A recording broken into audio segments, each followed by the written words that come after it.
50,000 ഉലുവയായിട്ട് വന്നിരിക്കുന്നു ദരിദ്രവാസി. ഞാനൊരു പിച്ചക്കാരനാണെന്ന് കരുതിയോ നിന്റെ തന്ത? യോഗ്യനാണെന്ന് ധരിച്ചതാ തെറ്റിയത്. എന്താ നീ പറഞ്ഞത്? അല്ലെങ്കിൽ അത്രയേറെ സ്ത്രീധനം തന്നെ നിങ്ങളുടെ കൂടെ ഇറക്കി വിടില്ലായിരുന്നു. പിന്നെയും കാറിനും എസ്റ്റേറ്റിനും വേറെ എത്ര ആവശ്യം പറഞ്ഞ് നിങ്ങൾ വാങ്ങിച്ചു? ഇപ്പോഴും ചോദിക്കുന്നത് ലക്ഷങ്ങളല്ലേ? നാണമില്ലാതെ. കല്യാണത്തിന് മുമ്പ് പോലീസ് ഇൻസ്പെക്ടർ കൂടെ അഴിഞ്ഞാടിയ നീയാണടി നാണം കെട്ടവർ. എനിക്ക് കഞ്ഞിക്ക് വകയില്ലാഞ്ഞിട്ടല്ല, അതിന്റെ നഷ്ടപരിഹാരമാണ് ഞാൻ നിന്റെ അച്ഛനോട് ചോദിക്കുന്നത്. ഒരു സെക്കൻഡ് ഹാൻഡിനെ എന്റെ തലയിൽ കെട്ടിവെച്ചതിനുള്ള കോമ്പൻസേഷൻ.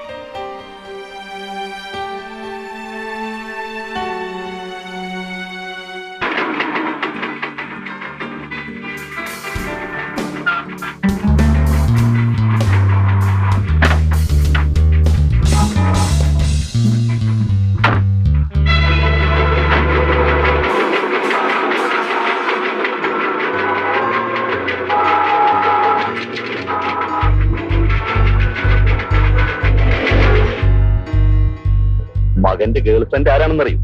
ഗീതയില്ലേ? ഞാനും തിരുവനന്തപുരത്ത് കൊണ്ട് കുഴപ്പമായ അവളുടെ അനുജത്തി. ചേച്ചി ജോലി എന്താണെന്ന് അറിയാമല്ലോ. വിൻസെന്റ് മകനൊന്ന് ഉപദേശിക്കണം. ഈ പോക്ക് നമ്മൾ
എവിടെ കൊണ്ടുവരുന്നു?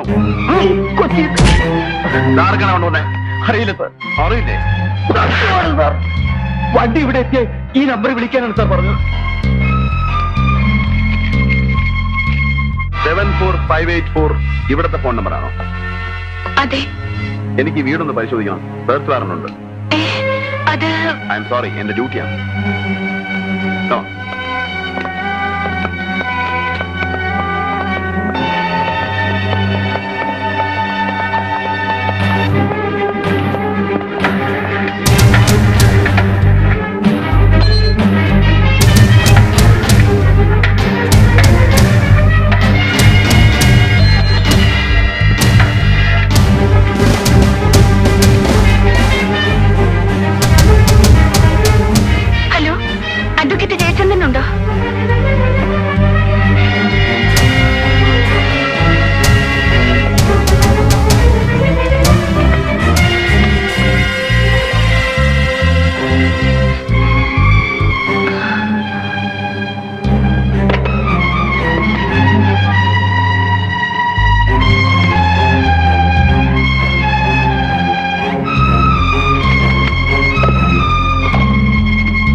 ഏതാണ്ട് 2.5 കോടി രൂപയുടെ സിമന്റ് ഇറക്കുമതി ചെയ്തതായിട്ട് ഈ ഫയലിൽ കാണുന്നത്.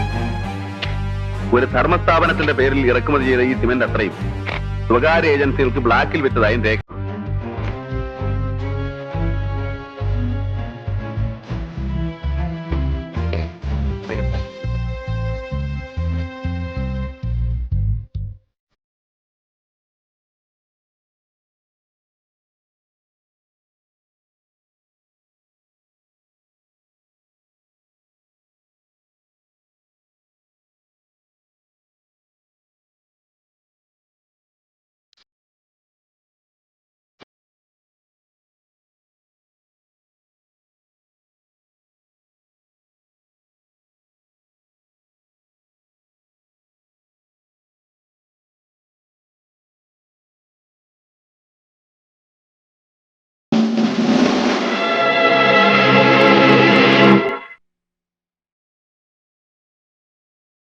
വക്കീലിന്റെ വീട്ടിൽ റെയ്ഡ് നടന്ന വിവരം വിൻസെന്റ് വിളിച്ചു പറയുമ്പോൾ ഞാൻ സ്ഥലത്തുണ്ടായി. ഇല്ലായിരുന്നെങ്കിലോ? That Balaram is a daredevil. മുൻപും പിൻപും നോക്കാത്ത പ്രകൃതമാണ് മനുഷ്യൻ. കംപ്ലീറ്റ് റെക്കോർഡ്സിനെ ഏൽപ്പിക്കാൻ പറഞ്ഞപ്പോൾ നമ്മുടെ ഭാഗത്ത് നേരെ കൊണ്ട് തന്നു. ഇനിയെങ്കിലും ഇത് ഭദ്രമായിട്ട് സൂക്ഷിച്ചു വെക്കും.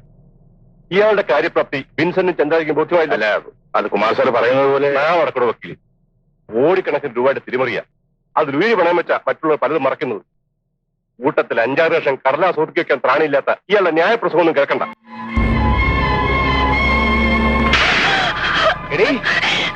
എന്നെ കുരുതി കൊടുക്കാൻ നീ അന്യനോടുക്കുന്ന വാതിൽ തുറന്നു കൊടുക്കും. ഞാൻ എന്ത് ചെയ്യും പിന്നെ? ആണുങ്ങളില്ലാത്ത വീട്ടിൽ കടക്കരുതെന്ന് നിനക്ക് പറഞ്ഞുകൂടെ? ഇവിടെ ഉണ്ടായിരുന്ന ഫയലും റെക്കോർഡ് എടുത്തുകൊണ്ട് പോകുന്നത് നീ നോക്കിയിരുന്നില്ലേ? സെർച്ച് വാറന്റുമായിട്ട് പോലീസ് ഉദ്യോഗസ്ഥൻ കടന്നു വരുമ്പോ പിന്നെ പരവനാണ് ഇവർക്ക് താലപ്പൊലി എടുത്ത് സ്വീകരിക്കാമായിരുന്നു.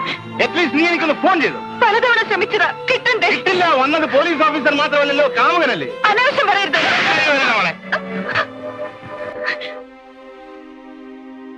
അനാവശ്യം. ഈ വീട്ടിൽ ഫയലും റെക്കോർഡും മാത്രമല്ല, നിന്നെയും ഞാൻ സൂക്ഷിച്ചു വെച്ചിരിക്കുക. ഞാനില്ലാത്തപ്പോൾ അവൻ ഇനിയും കടന്നു വന്നാൽ നീ അതിനും വാറ് തുറന്നു കൊടുക്കുമല്ലോ. അതെ, തുറന്നു കൊടുക്കും. എന്താണ് നീ പറഞ്ഞത്? ഇനി തൊട്ടുപോലെ തന്നെ. എന്താ നിങ്ങൾ കരുതിയത്? എന്നും കാൽക്കയിലേക്ക് ചവിട്ടി അരയ്ക്കാമെന്നോ? സഹിക്കാവുന്നതിലേറെ ഞാൻ സഹിച്ചു. ഇനി വയ്യ. തരം കെട്ടിയാൽ അന്യപുരുഷന് വാതിൽ തുറന്നു കൊടുക്കുന്നവളാണ് സ്വന്തം ഭാര്യ എന്ന് കരുതുന്ന നിങ്ങൾ. ആളാണെങ്കിൽ എന്നെ അടിച്ചിറക്കണം. അതിനുള്ള നട്ടല് നിങ്ങൾക്കില്ലെങ്കിൽ ഞാൻ തന്നെ ഇറങ്ങാം. മതി, മനസ്സില്ല. എനിക്കിനി നിങ്ങളുടെ കൂടെ ജീവിക്കാൻ മടുത്തു.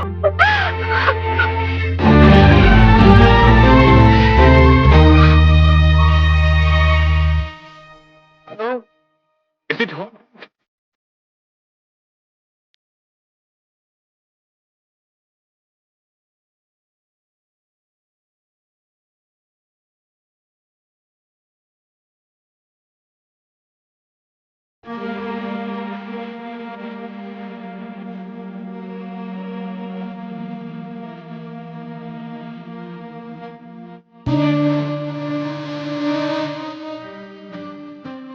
അപ്പോൾ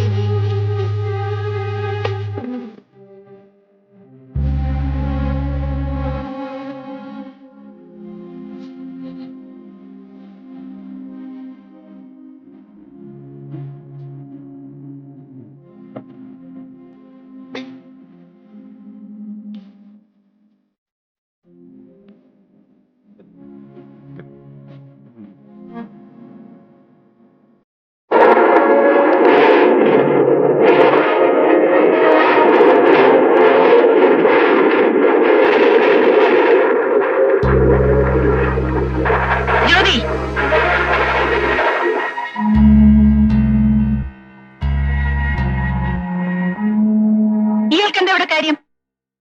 ഇതിവിടെ ആര് കൊണ്ടുവന്നു? ബെന്നി. എടുത്തോണ്ട് പോടോ.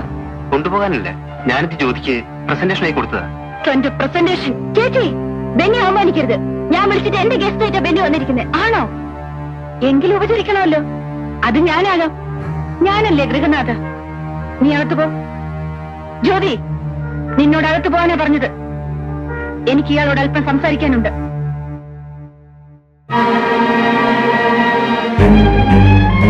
ഇത്രയും വലിയൊരു സമ്മാനം എന്റെ അനിയത്തിക്ക് കൊടുക്കാൻ മാത്രം നീ അവളും തമ്മിലുള്ള ബന്ധം? ഞങ്ങൾ തമ്മിൽ സ്നേഹമാണ്. എടോ, വില കൊടുത്ത് വാങ്ങാൻ കഴിയുന്ന സ്നേഹം പുരുഷന് നിന്നെപ്പോലൊരു പണക്കാരന്റെ മകന് വലിയൊരു ക്രെഡിറ്റ് ആണ്. ആ സ്നേഹം വിറ്റ് ജീവിക്കാൻ എന്റെ അനിയത്തിയെ ഞാൻ വിട്ടുതരില്ല. അതിനുവേണ്ടിയല്ല ഞാൻ അവളെ വളർത്തുന്നത്. ചേച്ചി, കാര്യം കാണാനാണെങ്കിൽ ഈ പാവം പെണ്ണെന്തിന്? ഞാനല്ല ബെറ്റർ ചോയ്സ്. നിങ്ങൾ എന്നെ തെറ്റിദ്ധരിച്ചാണ്. ജോലി ആ നിലയ്ക്കല്ല ഞാൻ ഇഷ്ടപ്പെടുന്നത്. പിന്നെ വിൻസെന്റ് മുതലാളിയുടെ മകൻ എന്റെ അനിയത്തിയെ കല്യാണം കഴിക്കുമെന്നാണോ പറഞ്ഞു വരുന്നത്? അതെ. നിന്റെ അപ്പൻ അതിനെ സമ്മതിക്കുമോ? നിന്റെ സമുദായം അംഗീകരിക്കുമോ? അവരെയൊക്കെ എതിർത്തുകൊണ്ട് എന്റെ അനിയത്തെ സ്വീകരിക്കാനുള്ള ചങ്കൂറ്റം നിനക്കുണ്ടോ? ഉണ്ട്. എങ്കിലത് ആദ്യം നടക്കട്ടെ. ജ്യോതിയെ കാണുന്നതും ഈ സ്നേഹം പ്രകടിപ്പിക്കുന്നതും എന്നിട്ട് മതി. മനസ്സിലായില്ലേ? ഉവ്വ്, മനസ്സിലായി. ഞാനോ പിഴച്ചവള. ഇനി ഒരു വീഴ്ച കൂടി താങ്ങാൻ ഈ പാവം കുടുംബത്തിന് കഴിയില്ല. ഞങ്ങളെ ഉപദ്രവിക്കരുത് ബെന്നി, പ്ലീസ്. അനിയും പോ.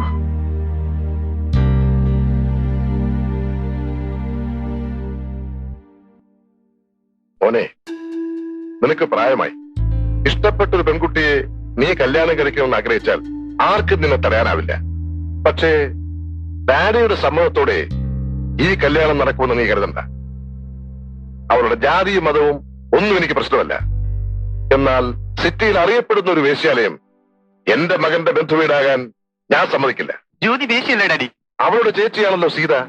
അവൾ ഏതെല്ലാം ഹോട്ടലുകളിൽ ആരുടെയെല്ലാം കൂടി അന്തിയിറങ്ങിയിട്ടുണ്ടെന്ന് കുറെയൊക്കെ എനിക്കും അറിയാം. വേണ്ട മോനെ, നമുക്കിത് കൊള്ളില്ല. ഞാൻ തീരുമാനിച്ചതാണ്. വാക്ക് കൊടുക്കുകയും ചെയ്തു. ഇനി ആരെതിർത്തിനും കാര്യമില്ല. ജ്യോതി ഞാൻ കല്യാണം കഴിക്കും. നീ ഒരു വിഡ്ഢിയാണടാ മോനെ. മുമ്പ് പോളിറ്റിക്സിനോടായിരുന്നു നിനക്ക് പ്രേമം. ഇതുപോലെ അവിടെയും നിനക്ക് പഴിച്ചു. കൊള്ളാവുന്ന രാഷ്ട്രീയ പാർട്ടികൾ ഇവിടെ എത്രയുണ്ട്. അതിലൊന്നിന്റെ യൂത്ത് ലീഡറായി ഒരു MLA-യോ മന്ത്രിയോ ആകാൻ ശ്രമിച്ചിരുന്നെങ്കിൽ എനിക്ക് എന്താ അഭിമാനമായിരുന്നു. എന്നാൽ മനുഷ്യൻ കയറി ചെല്ലാൻ പറ്റാത്തടത്താണ് നീ ചെന്നപ്പെട്ടത്. നാട്ടിൽ കലാപമുണ്ടാക്കി അധികാരം പിടിച്ചെടുക്കാൻ ശ്രമിച്ച ചില വിഡ്ഢികളുടെ കൂടെ. അതിൽ നിന്നും നിന്നെ വേർപെടുത്താൻ ഈ ഡാഡി എത്ര കഷ്ടപ്പെട്ടു, എത്ര ലക്ഷം രൂപ ചെലവഴിച്ചു എന്ന് നിനക്കറിയാമോ? അറിയാം. മകനെ രക്ഷിക്കാൻ അവന്റെ പാവം കൂട്ടുകാരനോട് നിങ്ങൾ കാണിച്ച ക്രൂരത എനിക്കറിയാം. എന്ത് ക്രൂരത? എനിക്ക് ഭാര്യയില്ല, മറ്റു ബന്ധുക്കളുമില്ല. ആകപ്പാടെ ഉള്ളത് നീ ഒരു മോനാണ്. നിന്നെ വഴിപഴപ്പിക്കുന്നവരെ എന്ത് കടുങ്കൈ ചെയ്തും ഞാൻ മാറ്റും. ഈ പെണ്ണുമായുള്ള നിന്റെ ബന്ധത്തിലും അത് തന്നെയായിരിക്കും സംഭവിക്കുക. അല്ലാതെ എന്റെ മകനെ എനിക്ക് കൊല്ലാനൊക്കൂ? ഡാഡി, എന്നെ കൊണ്ട് ഇനിയൊരു മഹാപാപം നീ ചെയ്യിക്കരുത്. ഇല്ല, നിങ്ങൾക്കത് ചെയ്യാൻ കഴിയില്ല. എനിക്ക് ജീവനുണ്ടെങ്കിൽ ഞാനത് സമ്മതിക്കില്ല. ബെന്നി, മോനെ പറയുന്നത് മുഴുവൻ കേട്ടിട്ട് പോകും. ബെന്നി,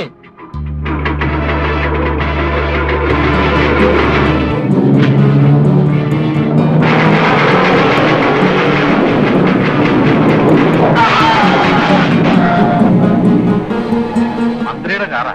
അവന്റെ ഒടുക്കത്തെ സ്പീഡ്. യെസ്, മന്ത്രിയുടെ കാർ ഒരു ബൈക്കുമായി ആക്സിഡന്റ് ആയി. എവിടെ വെച്ച്? കളക്ടറേറ്റ് അടുത്ത് വെച്ച്. സീരിയസ് ആണോ? Yes sir. വണ്ടി നിർത്താതെ പോയി. എന്നിട്ട് നിർത്താതെ പോയോ?